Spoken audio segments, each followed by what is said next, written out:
What if I told you there's a map of your own mind? And no, not some modern psychological profile, but a framework that's, get this, 2,500 years old. Yet it feels like it was designed specifically for our crazy, chaotic 21st century lives. Well, today, that's exactly what we're going to do. Unpack this ancient map for our very modern problems. You know that feeling, right? One second, you're trying to focus on a task, and the next, bam, you're mentally planning a trip to Italy. Then you're replaying a stupid argument from yesterday, and then suddenly you're stressing about something that hasn't even happened yet. It literally feels like you're just being swept away by this current of thoughts you can't control. Well, there's a name for that. The ancient yogis had a perfect word for it in Sanskrit, vṛttis. I want you to picture ripples on a perfectly still lake, or better yet, a powerful whirlpool. These are the vṛttis, the constant turnings and fluctuations that disturb the quiet stillness of our own consciousness. And here's what's so incredible. The ancient sage Patanjali, who is basically the original psychologist, studied the human mind inside and out and came to a mind-blowing conclusion. He said that every single thought, every feeling, every mental state you could possibly have falls into one of just 5 categories. That's it, just 5. The whole human experience mapped out. So what are these 5 patterns? Well, Patanjali didn't just point out the problem. He gave us a complete diagnostic map of how our mind works. And understanding this map, well, that's the very first step to getting a handle on that inner world of yours. So here they are, the big 5. Pramana, which means right knowledge. Viparyaya, or wrong knowledge. Vikalpa, imagination. Nidra, which is deep sleep. And finally, smriti, memory. Every single ripple in your mind, from a brilliant aha moment to just spacing out, it fits into one of these 5 boxes. So let's dive. All right, let's kick things off with the first 2 patterns. These guys deal with how we see the world around us. It's all about what we're taking in, and more importantly, whether what we think we're seeing is actually what's there.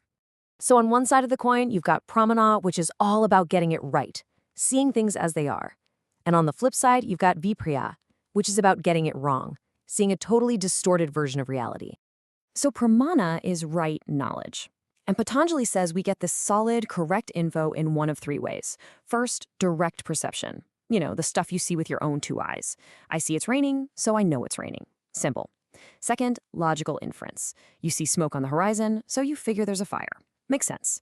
And third, through trusted testimony. A reliable source, an expert, or a sacred text tells you something is true. Now, viparya, wrong knowledge, this one's a bit trickier. See, it's not just about not knowing something. It's an active misinterpretation. It's when your mind takes in some data and then projects a totally false idea onto it. And here's the classic example they've used for thousands of years to explain this. Picture it. You're walking down a dark path at night. You see a coiled shape on the ground. Your mind instantly screams, "Snake!" Your body goes into full panic mode. But then someone flips on a light and you see, oh, it was just an old piece of rope. And this is the real kicker. In that moment of darkness, even though there was no objective snake, your reaction was 100% real. Your heart was pounding, the adrenaline was pumping, the fear was overwhelming. For your mind and your body, that snake was absolutely real because your perception literally created your reality. And come on, this happens to us all day, every day. You get a 1-word email from your boss that just says, okay, and you immediately think, oh no, they're furious with me. That's viparya. Your friend is a little quiet at dinner, and you spiral thinking, I must have said something to upset them. That's viparya. This single mental habit is the source of so much of our daily anxiety and misunderstanding. Okay, let's shift gears and look at the next 2 patterns. Now, these vṛttis aren't about what we see in the outside world. Oh no, these are about the worlds we build entirely inside our own heads. Vikalpa is imagination. It's the mind's superpower to create whole worlds from just words or ideas, things that have absolutely no basis in physical reality. Now, this is a double-edged sword. It's the source of all our amazing creativity, art, music, inventions, but it's also the engine that drives baseless anxiety about futures that don't even exist. You know exactly what this is. You're sitting in some boring meeting and your mind is just gone. You're off designing your dream house or maybe rerunning a conversation from earlier, but this time with all the perfect comebacks. That mental movie, that's vikalpa in action. And then we have smrti, or memory. Patanjali's description of this is just beautiful. He says it's when we don't let an experience just pass through the sieve of our mind. Instead, we hold on to it, we grab it. These can be amazing, joyful memories we cling to for comfort, or, those painful ones we just can't seem to let go of. Either way, they're ghosts from the past, constantly coloring our present moment. Okay, so on to the last one. And honestly, this one is probably the most surprising. It's a real head-scratcher.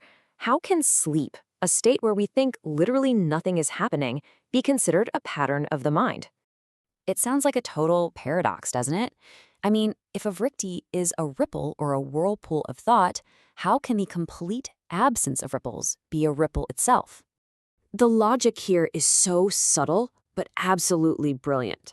Patanjali says nidra, deep, dreamless sleep, is a mental pattern based on the absence of everything else. So how do we know it's a mental activity? Simple. Because when you wake up, you can remember it. You can say, wow, I slept so well last night, or, ugh, I barely slept a wink. That memory is proof that an experience happened, which means the mind was active, and it left an impression. And this brings up a crucial distinction. The stillness you feel in deep sleep is not the same as the enlightened stillness that yogis aim for, which is called samadhi. Think of it this way. Deep sleep, nidra, is dominated by what's called tamas, or inertia. It's like a heavy dark curtain has been pulled over your mind. Samadhi, on the other hand, is a state of pure sattva, or clarity. The mind there is like a perfectly clear, still mirror reflecting reality just as it is.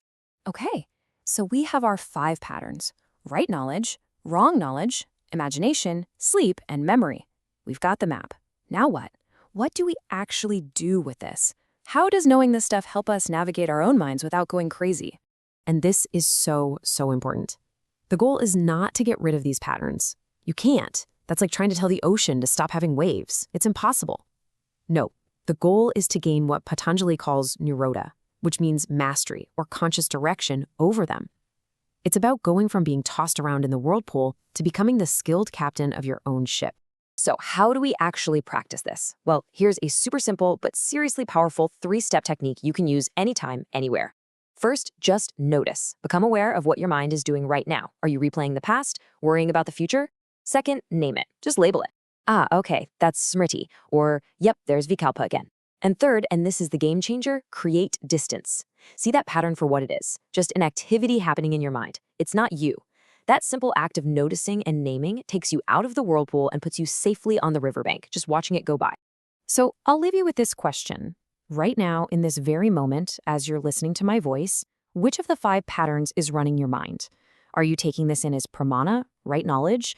Has your mind drifted off into vikalpa, thinking about what you're going to have for lunch? Or is smrti popping up, connecting this to something you read once? Just notice. That simple act of awareness, that's the first and most important step to becoming the master of your own mind.